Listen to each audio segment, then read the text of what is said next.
What if the biggest difference between people who build wealth and people who stay stuck is not intelligence, not talent, not motivation, not even income?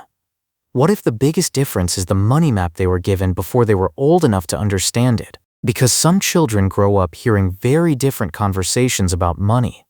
In one home, money is only talked about when something goes wrong. The bill is too high, the rent is due, the card is declined, the family needs to cut back. Money becomes stress, money becomes shame, money becomes something you avoid talking about. But in another home, money is talked about differently. It is discussed at the dinner table. It is explained through business, property, taxes, investing, ownership, and long-term decisions. Children hear adults talk about assets. They hear why one choice creates freedom and another choice creates pressure. They learn that money is not just something you earn and spend. Money is a tool, and that one idea can change an entire life. This video is not about blaming anyone. It is not about saying rich kids are smarter. They are not. It is not about saying every wealthy family teaches money well. They do not. And it is not about pretending money is easy for everyone. It is not, but it is about something important. Some people are born into a different financial education. Not always a better personality, not always better discipline, but a different map. And once you understand that map, you can start using parts of it too. The first lesson rich kids often learn is that money is not a reward. Money is a tool. Most people are taught to see money as something you get after work. You work hard, you get paid, then you use the money to buy things that make life more comfortable. A meal, a holiday, a phone, a car, a nicer apartment. And there is nothing wrong with enjoying money. But if money is only a reward, it disappears quickly. You earn it, you spend it, then you need to earn it again. That is the loop most people live inside. Work, spend, repeat. But wealthy families often teach a different idea. Money is not only something you spend after you earn it. Money is something you can put to work. You can use money to buy assets. You can use money to create options. You can use money to reduce future pressure. You can use money to buy time. That is a completely different way of seeing it. To one person, $500 is extra spending money. To another person, $500 is a seed. It can become an investment. It can become part of an emergency fund. It can become a business tool. It can become the beginning of a habit. Same money, different map. And this is where the paths begin to split. Because if you see money as a reward, the question is, what can I buy? But if you see money as a tool, the question becomes, what can this build? That one question changes everything. The second lesson is that income and ownership are not the same thing. This is one of the biggest lessons most people never hear clearly. School usually prepares people to earn income, get good grades, get a job, earn a salary, improve your skills, work your way up, and that is useful. Income matters. A higher income can change your life. But income alone is not the same as wealth, because income stops when you stop working. Ownership is different. Ownership means you have something that can grow, produce value, or pay you over time. That could be shares in companies, a business, rental property, intellectual property, equity, a small piece of something valuable. This is why wealthy families often talk about ownership early. They do not only ask, how much does this job pay? They ask, what do we own? That question is powerful because there are people who earn a lot and still build very little. Their salary is high, but their expenses are high too. They look successful, but they own very little that grows. And there are other people who may not look flashy, but they are slowly collecting assets, quietly, consistently, year after year. At first, it does not look exciting, but over time, ownership starts to separate people. The person with only income has to keep running. The person with assets slowly builds something that can run beside them. That does not mean everyone needs to own a business or become a real estate investor. But it does mean this. If all your money comes from your time, your freedom will always depend on selling more time. Ownership is how people begin to change that. The third lesson is that looking rich can make you poor. This is one of the most important lessons. Because looking rich is much easier than becoming rich. You can finance a car, you can buy expensive clothes, you can take photos in nice places, you can upgrade your apartment, you can create the image of success before you have the foundation of success, and the world rewards that image. People notice, people compliment, people assume you are doing well. But wealthy families often teach that visible wealth is not the same as real wealth. Real wealth is often quiet. It is money invested where no one can see it. It is a strong emergency fund. It is low-interest debt instead of expensive debt. It is assets growing in the background. It is not needing applause every time you make progress. This is hard because status spending feels good immediately. Investing does not. A new car gives you instant identity. A brokerage account gives you a number on a screen. A designer purchase gets attention. A boring index fund does not. But that is exactly why this lesson matters. Looking rich gives you the feeling now. Building wealth gives you options later. And many people accidentally choose the feeling now, again and again, until the future becomes expensive. The rich kid lesson is not never buy nice things. It is more subtle than that. Buy nice things after the foundation is strong. Do not buy the symbol before you build the substance. Because if your lifestyle is built before your assets, your lifestyle becomes a trap. The fourth lesson is that debt has two faces. Most people hear one of two messages about debt. Some people are told debt is always bad. Avoid it. Fear it. Never borrow. Other people are told debt is normal. Everyone has payments. Everyone has credit cards. Everyone finances things. Just keep up with the monthly payment. But wealthy families often learn a more nuanced lesson. Debt is not one thing. Debt can be dangerous, and debt can be a tool. The difference is what the debt is used for, what it costs, and whether it creates or destroys future options. Bad debt usually buys a lifestyle before you can afford it. It turns wants into payments. It makes the past take money from the future. Credit card debt for random spending. Expensive car payments. Buy now, pay later habits. Personal loans for things that lose value. That kind of debt works against you. It does not build anything. It just makes tomorrow smaller. But strategic debt is different. A business loan might help create income. A mortgage might help buy an asset. A student loan might increase earning power, if the numbers make sense. Even then, debt still has risk. Wealthy people do not use debt because it is magic. They use it carefully because they understand the terms, the risk, the interest rate, the cash flow, and the downside. That is the lesson most people miss. The question is not just, can I afford the monthly payment? The real question is this debt helping me build an asset, or is it helping me look wealthier than I am? That question can save years of financial pressure. The fifth lesson is that money should not be a taboo subject. In many homes, children learn almost nothing about money because adults do not talk about it. Sometimes because they are stressed. Sometimes because they feel ashamed. Sometimes because they think children should not worry about money. Sometimes because nobody taught them either. So children grow up hearing fragments. We can't afford that.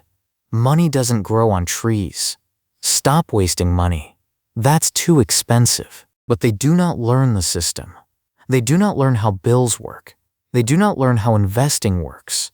They do not learn why one family has assets and another has payments. They do not learn how taxes, debt, interest, insurance, and ownership shape real life. Then they become adults and are expected to figure it out alone. Wealthy families are often more comfortable discussing money as a normal topic. Not always perfectly, but more openly. Children may hear why a business decision matters, why investing early matters, why cash flow matters, why a house is not just a house, but also a financial decision, why taxes change the real outcome, why a high salary does not automatically mean wealth. This gives them an advantage before they even earn their first paycheck, because money is less mysterious, less emotional, less shameful. It becomes something to understand. And when money is something you can understand, it becomes something you can improve. That is why talking about money matters. Silence protects no one. It only passes confusion to the next generation. The sixth lesson is that what you keep matters as much as what you earn. This is a lesson many people learn late.